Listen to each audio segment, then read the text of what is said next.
ಯಶ್ಪಾಲ್, ರಾಮ ಮಂದಿರದ ಬಗ್ಗೆ ಇಷ್ಟೆಲ್ಲ ಮಾತಾಡ್ತಾ ಇದೆಯಾ ಯಶ್ಪಾಲ್? ರಾಮ ಮಂದಿರದ ಹುಂಡಿ ಲೂಟಿ ಮಾಡಿದವ್ರು ಯಾರು?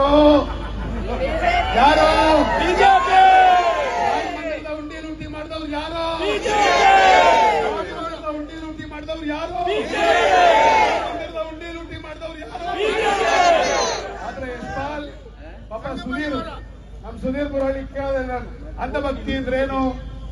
ಅವ್ರು ಹೇಳ್ತಾ ಇದ್ರು, ದೆಹಲಿಯಲ್ಲಿ ಯಾರೋ ಒಬ್ಬ ಹುಡುಗ ಹೇಳ್ತಾ ಇದ್ದಂತೆ ಅಂಧಭಕ್ತಿ ಅಂದ್ರೇನು ಅಂತಂದ್ರೆ, ಬಿಜೆಪಿ ನೋಡಿ 5,000 ಜನ ಹೇಳ್ತಾ ಇದ್ದಾರೆ ಯಾರು ಲೂಟಿ ಮಾಡಿತ್ತು ಅಂತಂದ್ರೆ ಬಿಜೆಪಿ, ಯಾರು ಲೂಟಿ ಮಾಡಿತ್ತು ಅಂದ್ರೆ ಬಿಜೆಪಿ.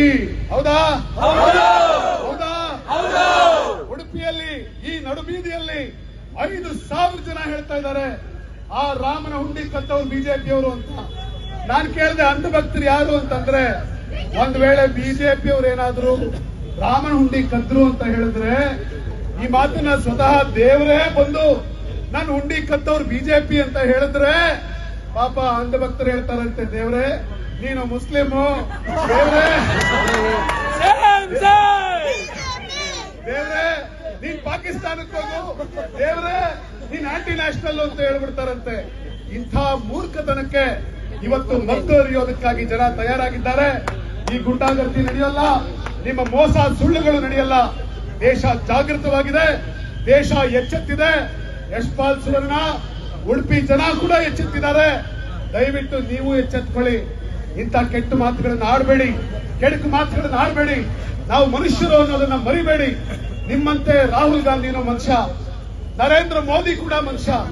ನಾವ್ ಯಾವತ್ತೂ ಮೋದಿ ತಾಯಿ ನಂಗಿಸ್ಲಿಲ್ಲ, ನೀವು ರಾಹುಲ್ ಗಾಂಧಿ ತಾಯಿ ನಂಗಿಸಿದ್ರಿ. ನಾವ್ ಯಾವತ್ತೂ ಮೋದಿ ತಂದೆ ನಂಗಿಸ್ಲಿಲ್ಲ, ನೀವು ರಾಹುಲ್ ಗಾಂಧಿ ತಂದೆ ನಂಗಿಸಿದ್ರಿ. ನೀವಿವತ್ತು ಪ್ರಧಾನಮಂತ್ರಿಗೊಂದು ಗೌರವ ಇರುತ್ತೆ ಅಂತ ಭಾಷಣ ಮಾಡ್ತಾ ಇದ್ದೀರಿ.